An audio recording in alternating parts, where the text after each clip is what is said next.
The internationally acclaimed On Stage with Winfred Williams. At a new time, Saturdays at 8 p.m. on CVM TV. So much more than entertainment. Yo, this is Bungie God. And this is Rayan Lyons. See it happen on CVM TV. See it happen on CVM TV. That's what he's trying to say. See it happen on CVM TV. Thank you. See it happen. See it happen. Need to estimate your duty? Perform a track and trace? Search for a declaration? Then download the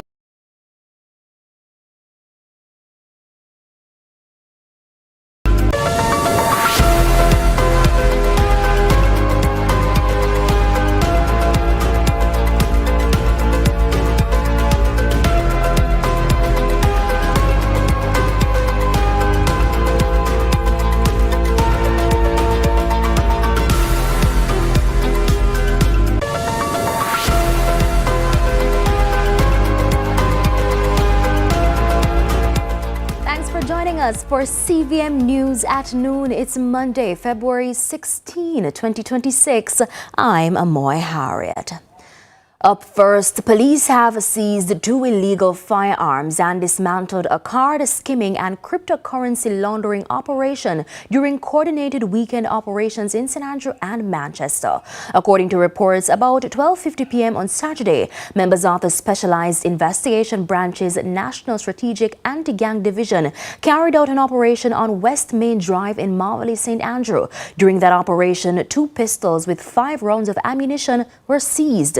At the same time, members of the Specialized Investigation Branch's Fraud Squad and Financial Crimes Division arrested and charged 3 employees of a fast food restaurant in Manchester following a report from a customer of a prominent bank. The report cited unauthorized transactions totaling more than 600,000 Jamaican dollars. Those charged are 29-year-old Shaquille Salmon of Swabies Hope District, 20-year-old cashier Abigail Preddy of Confidence Avenue, and a 22-year-old Shane Williams of Knowles Road, all in Manchester. Investigators say Williams allegedly photographed customers' credit and debit card information while working in the drive-through line. That information was then used to purchase Bitcoin from overseas merchants. The cryptocurrency was reportedly resold with the laundered funds transferred back into local accounts. Now, all 3 individuals have been charged with unauthorized access to computer data, simple larceny, conspiracy to defraud, and engaging in a transaction involving criminal property. Investigations are continuing as the police work closely with the bank to further probe the matter. Now, the opposition People's National Party has declared its solidarity with the government and people of Cuba, urging the Caribbean and wider international community to respond with compassion to the island's worsening humanitarian situation. In a statement, the PNP highlighted Cuba's decades-long support for Jamaica, particularly in health and education, noting that thousands of Jamaicans have benefited from Cuban medical missions, scholarships, and technical cooperation. The party stressed that this legacy of generosity must not be forgotten as external pressures continue to impact the daily lives of Cubans. The PNP underscored that regional bonds and shared history demand empathy, fairness, and respect for sovereignty. It called on CARICOM and the international community to uphold principles of international law, non-interference, and peaceful cooperation, ensuring dialogue and stability prevail. The party's position reflects a broader call for the Caribbean to stand firmly with Cuba, recognizing its contributions while advocating for regional unity in the face of mounting humanitarian and economic challenges. Innovation is meeting conservation in a new effort to protect Jamaica's fragile coral reefs. A partnership between Portland's Alligator Head Foundation and international artists is using underwater sound technology to help revive damaged marine habitats. Kevin Black tells us more.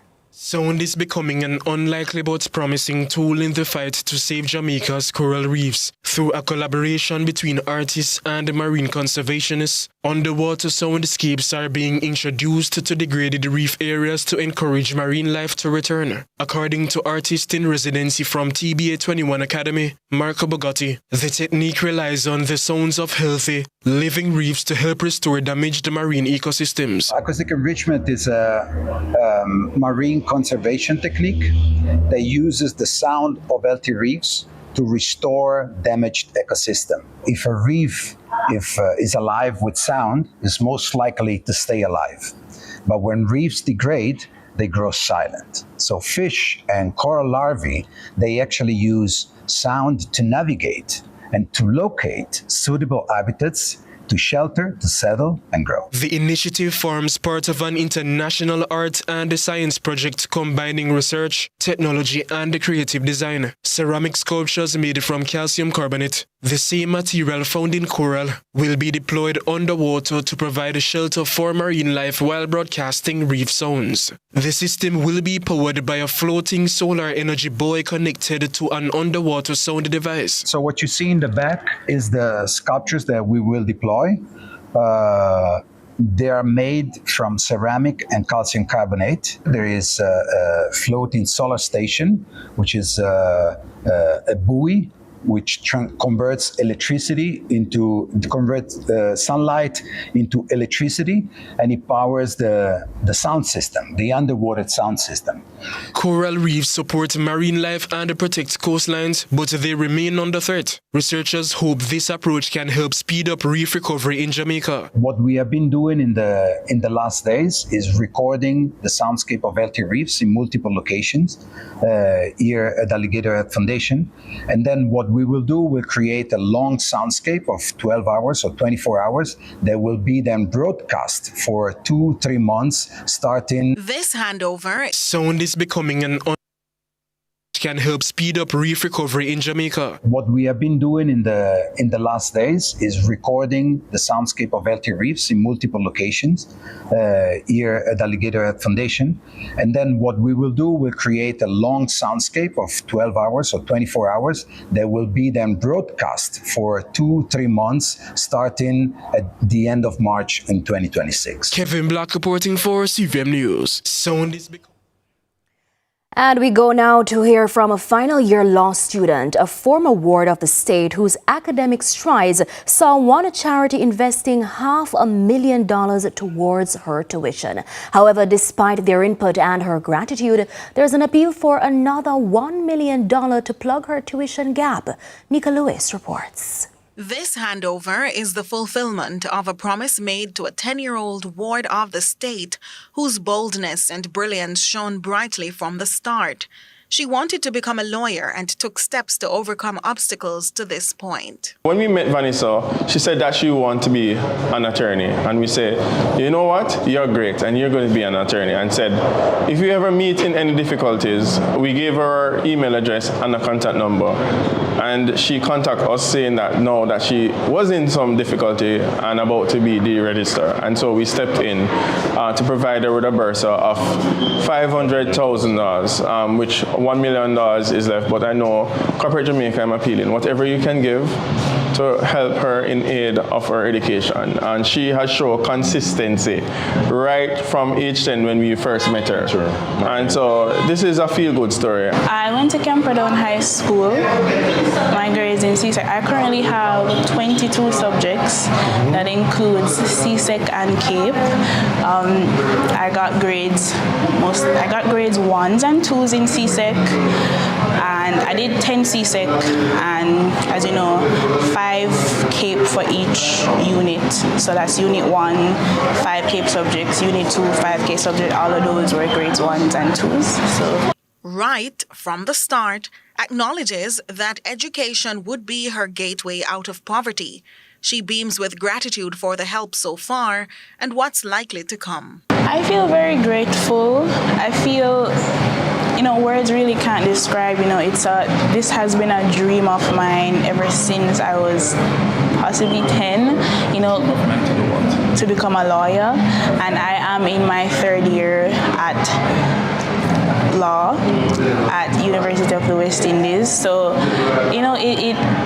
each time I get closer to that dream, it feels good. It feels good to have this support. It feels good to, be the recipient of this. It shows that my hard work isn't just for nothing. She's almost there and remains an advocate, volunteering at the Maxfield Park Children's Home, where she grew and nurtured her passions.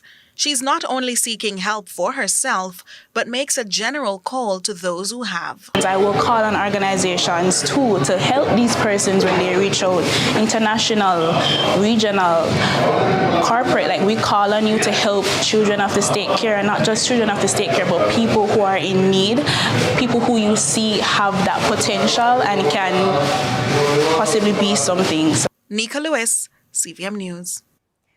Organizers announced that the 2026 staging of the Sagicor Sigma corporate run raised over 152 million Jamaican dollars, exceeding its ambitious $150 million target of the event under the theme Run for the West.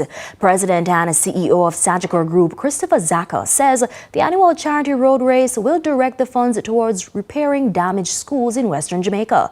Zaka adds it marks another historic milestone in community support and national unity. The target was $150 million. And a couple of days ago we posted that we were this close.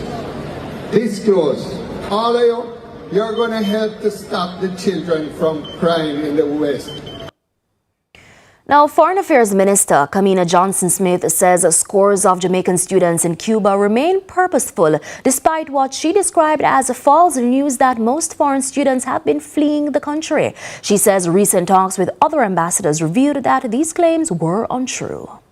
Students are concerned about the unpredictability and the unavailability, but they are really more concerned about their education. So we continue to stay close to what's happening on the ground and hope that things will stabilize in the shortest of times.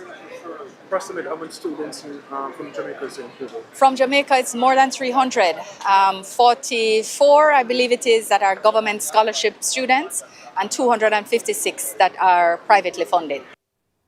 And it's time now for a break, but stay with us. Our live interview comes up next.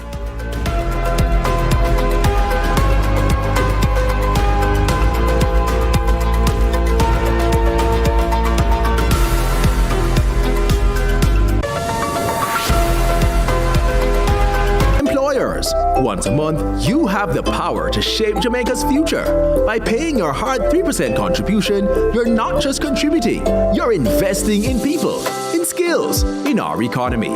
Your hard contribution trains working-age Jamaicans, aligns programs with workforce needs, and secures our future. That's not just contribution, it's transformation. Contribute to heart and to your future.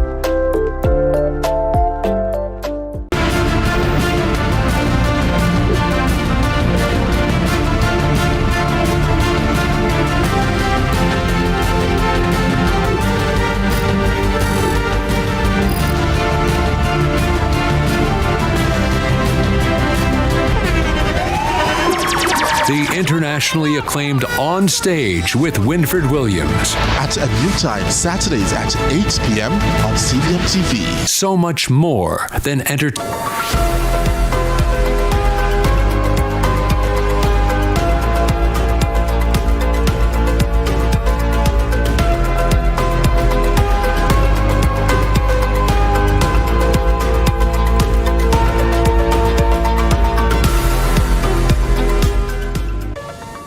Welcome back to CVM News at Noon. We go now to news overseas. Cuba is confronting one of its worst fuel shortages in decades, prompting a dramatic shift in Havana's transport landscape as classic cars give way to electric tricycles and bicycle taxis. More from Al Jazeera. In Havana, the roar of classic engines is giving way to the hum of electric batteries and the rhythm of pedaling feet as Cuba faces one of its worst fuel shortages in decades. I used to be a driver. I used to drive a vintage car, but because of the petrol and oil situation, we had to find this alternative, a tricycle. There is no other way to keep the population moving. The fuel shortages have also led to severe power cuts, forcing tricycle drivers to charge whenever electricity is available.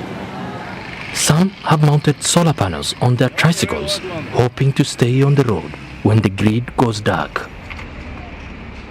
Electric tricycles carrying up to 8 passengers have become the new buses. Now, bicycle taxis and electric tricycles are the modes of transportation that will be used here in Cuba.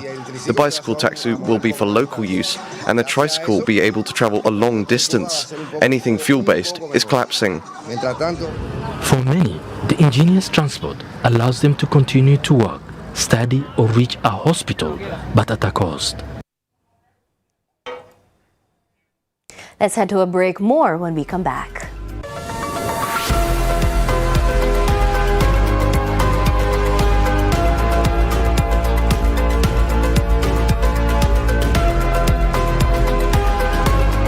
Of a loan, AIM Financial is the place to go.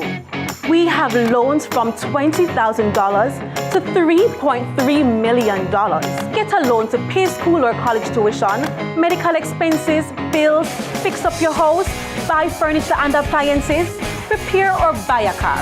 And when you're done, take a vacation loan. AIM has a loan for any purpose. Call AIM today.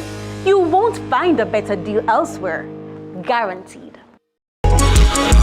Welcome to What a Guan. Now, What a Guan is CVM TV's new Vox Pop program, Vibes Yes Vox Pop program. Hey Jamaica, you're watching What a Guan. What a Guan. Coming to you from Montego Bay. Hello, my people. What a Guan is back. The People's Program is back in full force on CVM TV. What a Guan. What a Guan. Cross.